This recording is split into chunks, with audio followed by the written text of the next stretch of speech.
approaching Soviet airspace.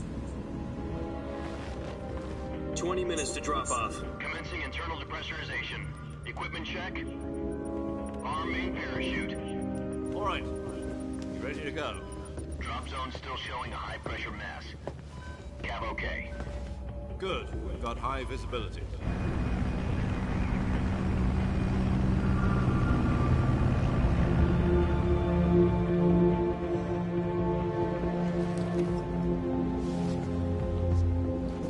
Put out that cigar. Connecting oxygen hose to interior connector. Put on your mask.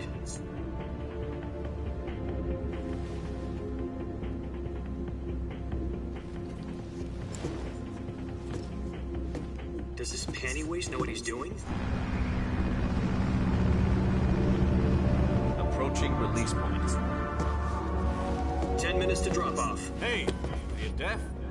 He said put out the cigar and put on your mask.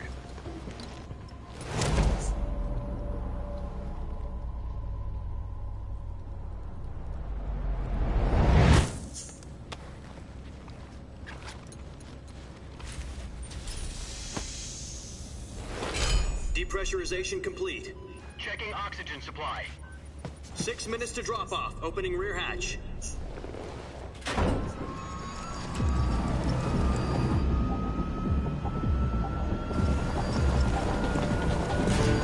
Sunrise.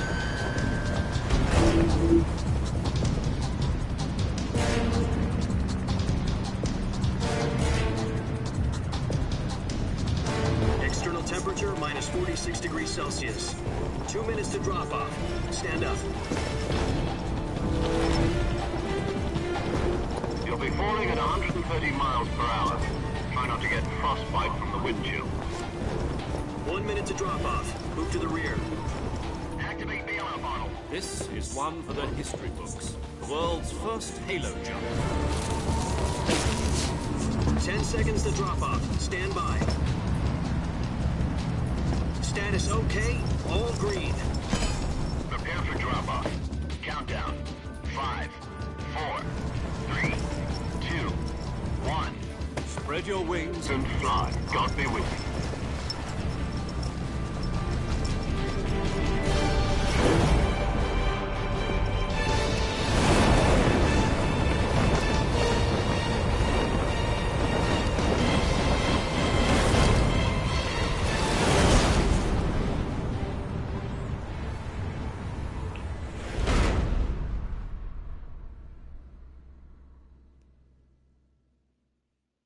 Jack, I've got some important news.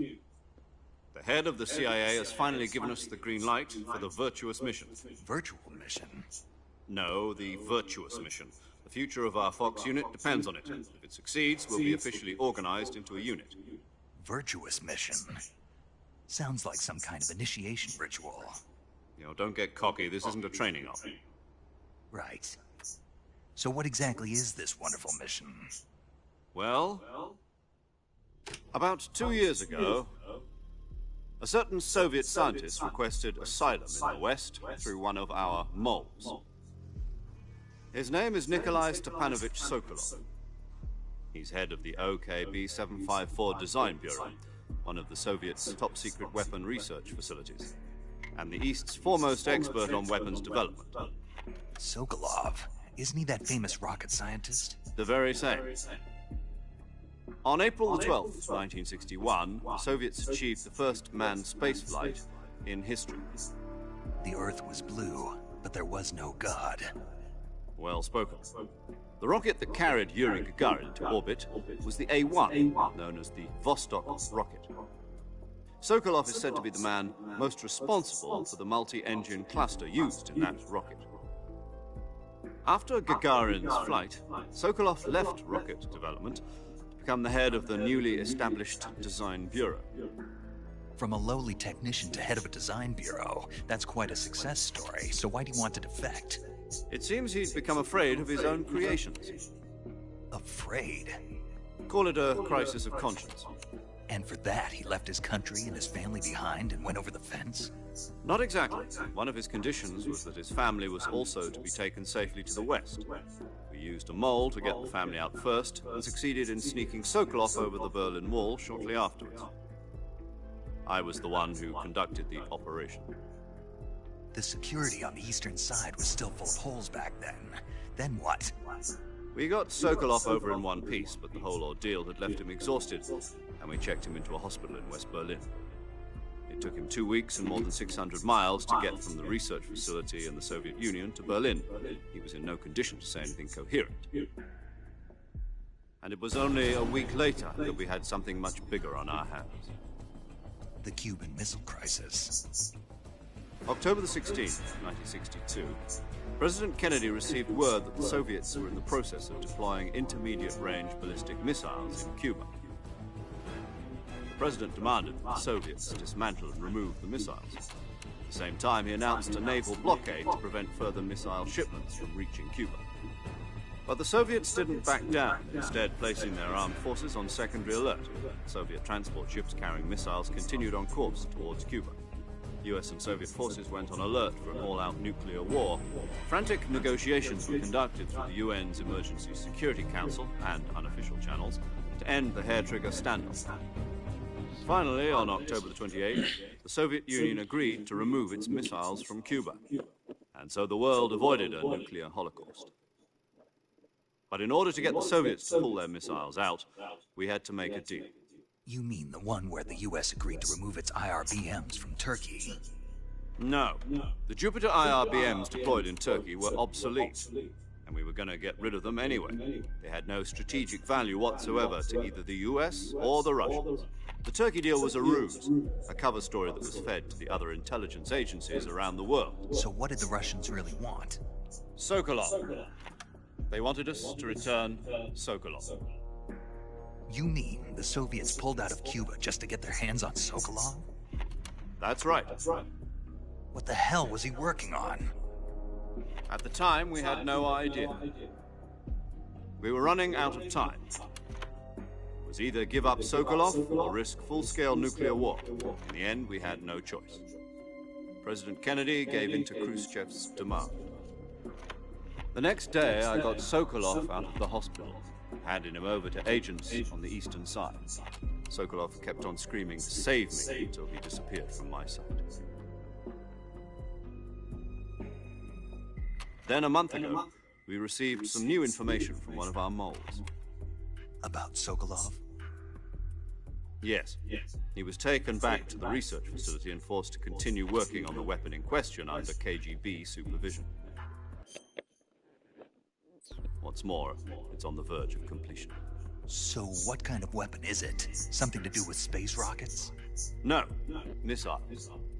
Same technology. I guess you're right. We don't know the details, but it appears to be a new kind of nuclear device. For half a year now, the Soviets have been conducting frequent nuclear tests at Semipalatinsk. Something to do with the weapon, I assume. We're talking about a secret weapon so big that Khrushchev was ready to pull out of Cuba to get it back. Is Sokolov still in the facility? No. According to our intelligence, he's in Selino-Yarsk, a place in the mountains about 3 miles to the west that's known as the Virgin Cliffs. The Virgin Cliffs. Nice name for a virtuous mission. They moved him there just recently. Why? Apparently, they're conducting a field test of the weapon, but it's our best chance to get him back. This mission would never have been possible if he was still in the research facility. This is our last chance. Sokolov must have known that too when he contacted us.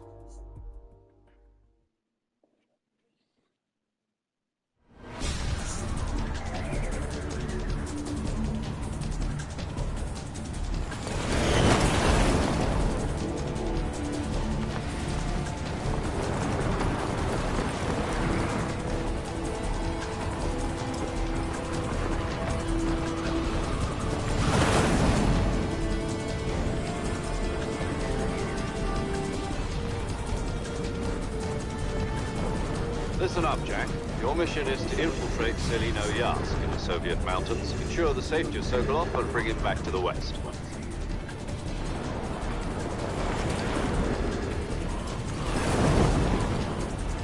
If we don't get Sokolov back before that weapon is complete, we'll be facing a major crisis. The clock is ticking.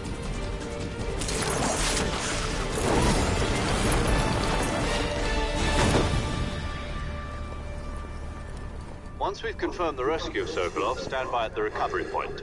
A recovery balloon will be dropped at that point. Helium will be inflated. The process takes about 20. Once it's complete, the gunship's arm will latch onto the balloon and pull it up. The Fulton surface-to-air recovery system. I'm familiar with the theory. Do you think Sokolov is up to it? The shock will be less than during a parachute jump, and the arm can handle up to 500. So you're planning on going over the border in a single combat talon?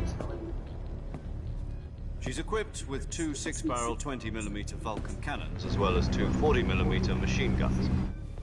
Sounds like she could hold her own against a battalion of tanks. Even with the fuel in the reserve tank, we're facing a 4-hour time limit. If all goes well, it shouldn't take more than a few hours. Home in time for dinner.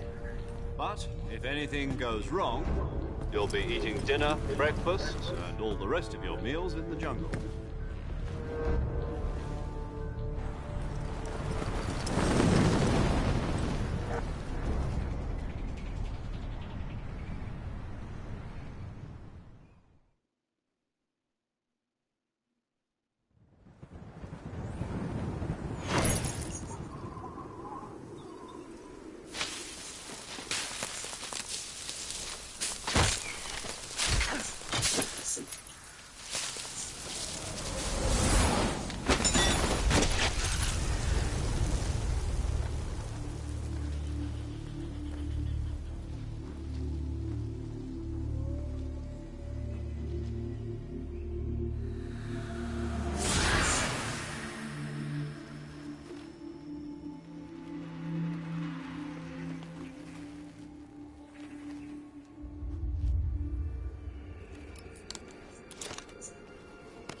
Do you copy?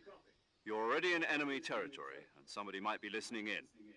From here on out, we'll be using code names to refer to each other. Your code name for this mission will be Naked Snake. I'll be referring to you as Snake from now on. You're not to mention your real name. Snake? What, you don't like snakes? What do you mean? Well, you've eaten one before, haven't you? In survival training. I'm glad to hear that. I don't know if I'd ever order one in a restaurant, but... Be careful, you might not have a choice. What about you, Major? What should I call you? Let's see. I'll be Tom. Call me Major Tom. This will be a sneaking mission. You must not be seen by the enemy. You must leave no trace of your presence. Is that clear? This kind of infiltration is the Fox unit's speciality. In other words, weapons and equipment are procured on site. That goes for food as well. You're completely naked, just as your name implies. Great. Now I see why you asked me if I like snakes. I suppose calling me Snake was your idea of a joke, too. No. There's a good reason for that. I'll tell you later when the time is right. Gotcha. Getting back to the subject, how exactly am I supposed to feed myself? You've been issued a knife and a tranquilizer gun. Use them to hunt for food. You'll also find some medical supplies in your backpack. Yeah, about the backpack. I lost it in a tree on the way down. I see. Well, you'd better go back and get it then. You know where it is? No problem. I can see it from here. It's stuck on a branch. To climb a tree, stand in front of a tree that's covered in ivy and press the action button. I'll be monitoring your progress over the radio. We can't risk violating Soviet airspace, but I'll be in the gunship. My frequency is 140.85. I'll give you a call if I need to talk to you. If you need to talk to me, use the send function. Okay, Snake, go get your backpack.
I see you've retrieved your backpack, Snake. To equip a weapon, it's necessary to take it out of your backpack. In the survival viewer, choose Weapon from the backpack. Your available weapons will be displayed in a list on the screen. From that list, choose the weapon you want to equip and press the Enter button. For other equipped items, just do the same thing from Item. Got it.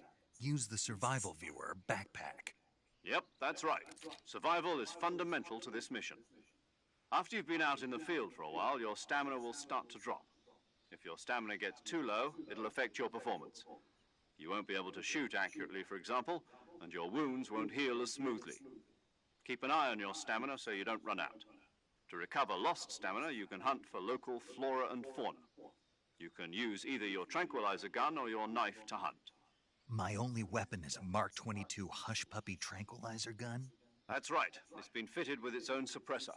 However, the suppressor will deteriorate every time you fire. Once its durability reaches 0, the noise suppression effect will be gone. So don't get too trigger happy with it. The suppressor's durability is shown in the icon. Any weapons and equipment beyond what you're carrying now, you'll have to find as you go. I have to find my own weapons and equipment? Whose crazy idea was this anyway? Solo covert actions are standard Fox operating procedure. You can't leave any traces of your presence. No weapons, equipment, footprints, sweat, or bodily waste. The same goes for bullets and cartridges, too. Your presence in enemy territory is already a violation of international conventions of warfare. There aren't supposed to be any American soldiers in Russia. It could spark an international incident. You can't let anyone see you. You can't let the enemy know you're there. This is a stealth mission. You're a ghost, Snake, in every sense of the word. And there'll be no rescue if you're captured. The military and US government will deny any involvement in the affair. Then I'll just have to take care of myself, huh? I'm afraid so. You've been given a fake death pill for that purpose. SIS guidelines stipulate that soldiers on covert ops like this one be issued a potassium cyanide capsule. Tape it to your body so you can take it when you need to. How generous of you.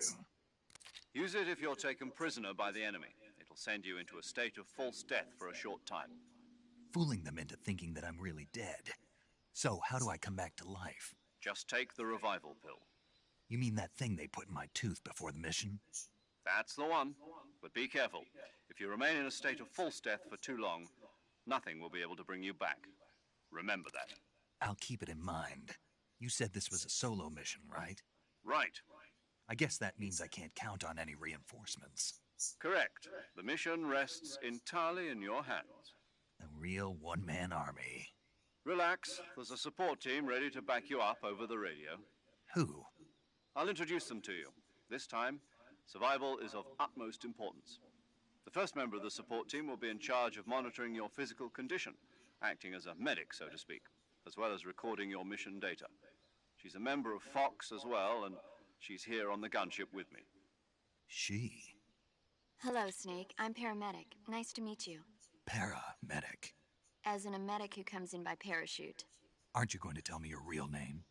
Are you going to tell me yours, Mr. Snake? My name, huh? It's John Doe. And they call you Jack for short. You're a regular Captain Nemo. A name means nothing on the battlefield. After a week, no one has a name. What's your name? Jane Doe. Very funny. I wasn't joking, but I'll tell you my name only if you manage to make it back alive. My frequency is 145.73. She's also in charge of recording your mission data. Whenever you want to save, send a message over the reserved save frequency, 140.96. So saving lets me record my mission data. That's right. It also records the state of your health. Good to know. There's one more person I want to introduce you to, Snake. Huh? Speaking of snakes, you remember the boss, don't you? A legendary soldier and your mentor. Actually, it was the boss that got the DCI's authorization in the first place. She's going to be serving as Fox's mission advisor. The boss is? She also helped me plan this mission. She and I were at SAS together. Jack, is that you? How many years has it been? Boss? That's right. It's me. Talk to me. Let me hear your voice. It's been 5 years, 72 days, and 18 hours. You've lost weight. You can tell just by the sound of my voice. Of course I can. I know all about you. Really? Well, I don't know anything about you. What's that supposed to mean? Why'd you disappear on me all of a sudden? I was on a top-secret mission. You didn't need me anymore. But there were still so many things I wanted you to teach me. No, I taught you everything you needed to know about fighting techniques. I taught you all I could. The rest you needed to learn on your own. Techniques, sure. But what about how to think like a soldier? How to think like a soldier? I can't teach you that. A soldier needs to be strong in spirit, body, and technique. And the only thing you can learn from someone else is technique. In fact, technique doesn't even matter. What's most important is spirit. Spirit and body are like two sides of a single coin. They're the same thing. I can't teach you how to think. You'll just have to figure it out for yourself. Listen to me, Jack. Just because soldiers are on the same side right now doesn't mean they always will be. Having personal feelings about your comrades is one of the worst sins you can commit. Politics determine who you face on the battlefield. And politics are a living thing. They change along with the times. Yesterday's good might be tomorrow's evil. Is that why you abandoned me? No, it had nothing to do with you. I already told you, Jack. I was on a top-secret mission. A soldier has to follow whatever orders he's given. It's not his place to question why. But you're looking for a reason to fight. You're a natural-born fighter, but you're not quite a soldier. A soldier is a political tool, nothing more. That's doubly true if he's a career soldier. Right and wrong have no place in his mission. He has no enemies and no friends. Only the mission. You follow the orders you're given. That's what being a soldier is. I do whatever I have to get the job done. I don't think about politics. That's not the same thing. Sooner or later, your conscience is going to bother you. In the end, you have to choose whether you're going to live as a soldier or just another man with a gun. There's a saying in the Orient, loyalty to the end. Do you know what it means? Being patriotic. It means devoting yourself to your country. I follow the president and the top brass. I'm ready to die for them if necessary. The president and the top brass won't be there forever. Once their terms are up, others will take their place. I follow the will of the leader, no matter who's in charge. People aren't the ones who dictate the missions. Then who does? The times. People's values change over time, and so do the leaders of a country. So there's no such thing as an enemy in absolute terms. The enemies we fight are only enemies in relative terms, constantly changing with the times. As long as we have loyalty to the end, there's no point in believing in anything, even in those we love. And that's the way a soldier's supposed to think? The only thing we can believe in with absolute certainty is the mission, Jack. All right, but do me a favor. What is it? Call me Snake. Snake. Oh, right. Your code name is Snake. It suits you well. That's right. The legendary unit that the boss put together during World War II was a snake. The Cobra unit, a group of heroes that brought the war to an end and saved the world. As long as you've got a legendary hero backing you up, you'll be fine. Isn't that right, Snake? Yeah, I can't think of anyone else I'd rather have with me. Oh, and one more thing, boss. Yes? It's good to hear your voice again. Same here. After all, who knows if either of us will make it out alive? Snake, you were always best at urban warfare and infiltrating buildings. But this is the jungle. Survival is going to be key. Those CQC techniques I taught you are sure to come in handy. CQC? Close quarters combat, huh? I've been in the Green Berets for the past few years. I'm probably pretty rusty. Not to worry. I'll be here to help you remember. After all, this is your first actual survival mission. I'll be supporting you over the radio. Where are you, boss? Next to the Major? The boss is communicating with us by radio from aboard a Permit-class submarine in the Arctic Ocean. My frequency is 141.80. Call me if you need my advice on battle techniques. Gotcha. Your mission is to retrieve Dr. Sokolov. Dr. Sokolov is being held in an abandoned factory located to the north of your current position. Avoid heavy combat and don't let anyone see you. Don't forget that this is a stealth mission. Snake, try to remember some of the basics of CQC.